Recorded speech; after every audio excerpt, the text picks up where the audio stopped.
अंतर्राष्ट्रीय भाषा है, बिल्कुल नहीं। दुनिया में 200 देश है, मात्र 14 देशों में अंग्रेजी चलती है, बाकी कहीं अंग्रेजी नहीं। और वो 14 देश वो है जो अंग्रेजों के गुलाम थे। ऑस्ट्रेलिया, न्यूजीलैंड, कनाडा, अमेरिका, फिर ब्रिटेन, फिर स्कॉटलैंड, फिर आयरलैंड, फिर भारत, फिर पाकिस्तान, फिर बांग्लादेश। इन्हीं देशों में अंग्रेजी है क्योंकि ये गुलाम थे अंग्रेजों के, बाकी कहीं नहीं है। फ्रांस में फ्रेंच है, जर्मनी में जर्मन है, रूस में रशियन है, जापान में जापानीज है, चीन में चाइनीज है, डेनमार्क में डेनिश है, नीदरलैंड में डच है। सब देशों की अपनी भाषाएं। कोई देश अंग्रेजी में काम नहीं करता, बात भी नहीं करता। और इन सब देशों के लोगों से जब मैं बात करता हूं, कहता हूं तुम अंग्रेजी क्यों नहीं सीखते? उन्होंने कहा क्यों सीखना, मूर्खों की भाषा है। और अंग्रेजी की मूर्खाई हमें समझ में आती है, फिर भी हम उसको चिपक के पकड़ के रखे। दुनिया में किसी भी भाषा में इतनी मूर्खता नहीं है जितनी अंग्रेजी में। PUT put, BUT boot, BUT but, PUT पट, सीयूटी कट है, बीयूटी बट है, तो पीयूटी पट होना चाहिए कि नहीं? और अगर पीयूटी पुट है तो बीयूटी बुट, सीयूटी कुट होना चाहिए। कुछ और छोरी नहीं है, इतनी मूर्खता की भाषा। अंग्रेजी की मूर्खाई क्या है? एक जगह CH होता है का और एक जगह CH होता है चा।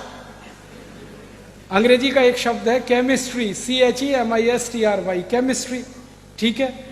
तो चोपड़ा, CHOPARA, चोपड़ा, तो यहां कोपड़ा होना चाहिए।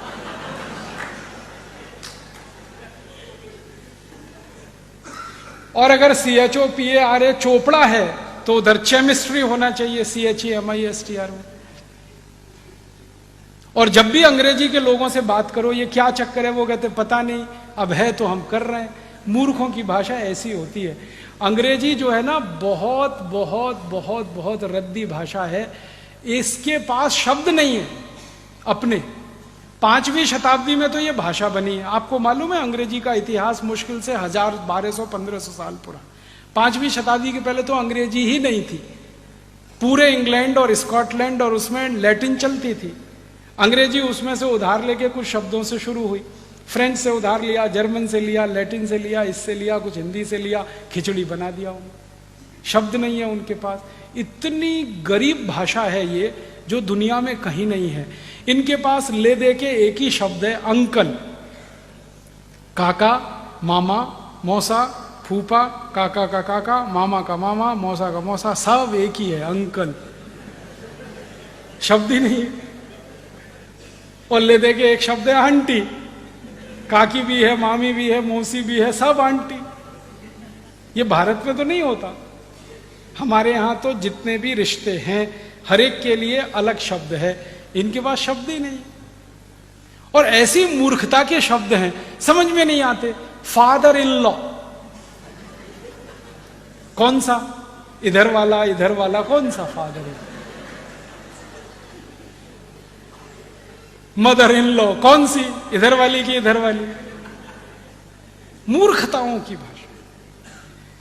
अच्छा, मैं अगर आपसे हिंदी में या मराठी में ये कहूं कि ये व्यक्ति किसी व्यक्ति का साला है, ठीक है? आप 1 मिनट में पता लगा लेंगे साला है या माने उसकी बहन का भाई है, ठीक है? अगर मैं कहूं कि ये उसका जीजा है, इमीडिएट में पता लगा लेंगे। अंग्रेजी में साला और जीजा दोनों के लिए एक ही शब्द है, ब्रदर इन लॉ। अब पता ही नहीं है कि वो साला है कि जीजा है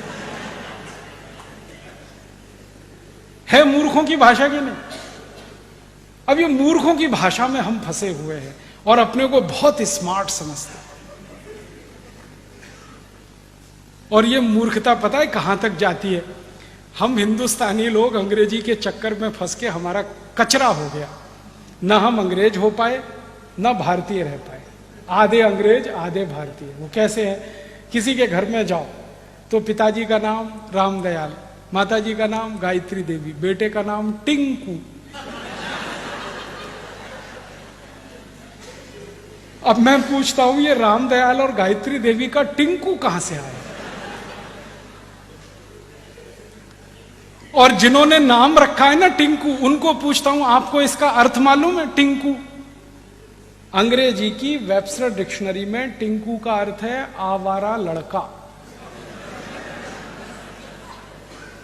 जो बाप की ना सुने, माँ की ना सुने, वो टिंकू है।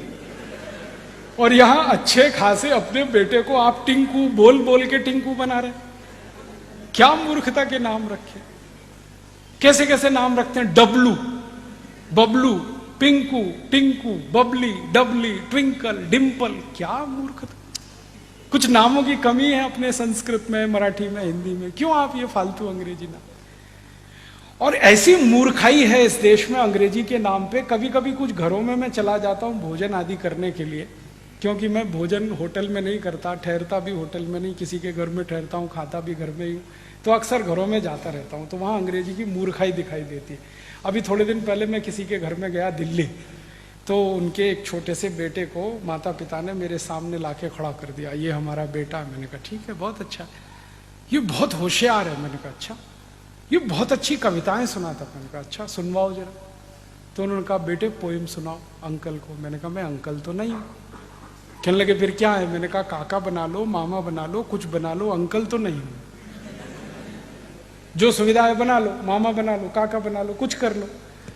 तो फिर बच्चे ने कविता सुनाना शुरू किया। Rain rain go away, come again another day, little baby wants to play. मैंने बच्चे को पूछा तुमको अर्थ मालूम है इस कविता का। नहीं मालूम। क्यों सीखा। मम्मा ने सिखाया। मम्मा को पूछा आपको अर्थ मालूम है। नहीं मालूम। क्यों सिखाया। उसके टीचर ने सिखाया। टीचर को फोन लगाया, आपको अर्थ मालूम है इस कविता का। नहीं मालूम। किसने सिखाया। हमारे टीचर ने सिखाया। अब मूर्खों के मूर्ख कविता सिखा रहे हैं, rain rain go away, come again another day. फिर मैंने उस बच्चे को समझाया इस कविता का अर्थ है बारिश बारिश तुम चली जाओ, यहाँ मत आओ क्योंकि मुझे खेलना। अब भारत के बच्चे ये कविताएं गाएं, बारिश बारिश तुम चली जाओ, यहाँ मत आओ, और करोड़ों बच्चे ये कविताएं गाएं। भगवान ने सुन ली तो।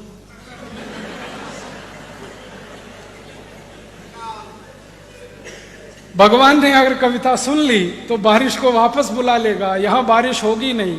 और 60% खेती बारिश पर इस देश में जिंदा रहती है।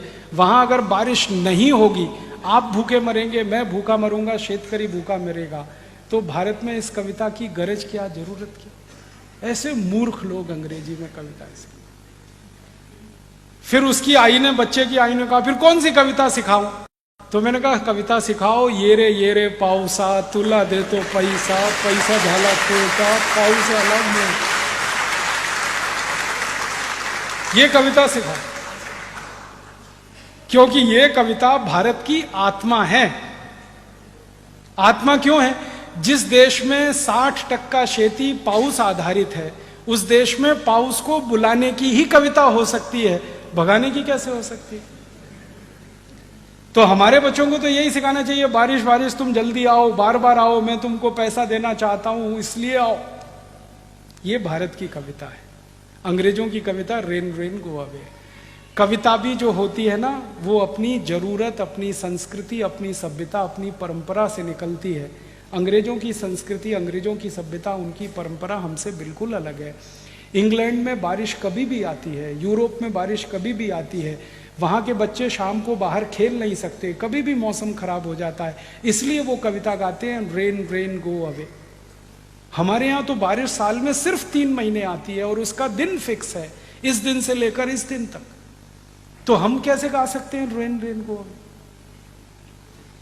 और बारिश का समय जब निश्चित है और बारिश पर पूरे देश की अर्थव्यवस्था निश्चित है, तभी इस देश में बारिश आधारित बहुत सारे साहित्य लिखे गए हैं, बहुत सारी किताबें लिखी गई हैं।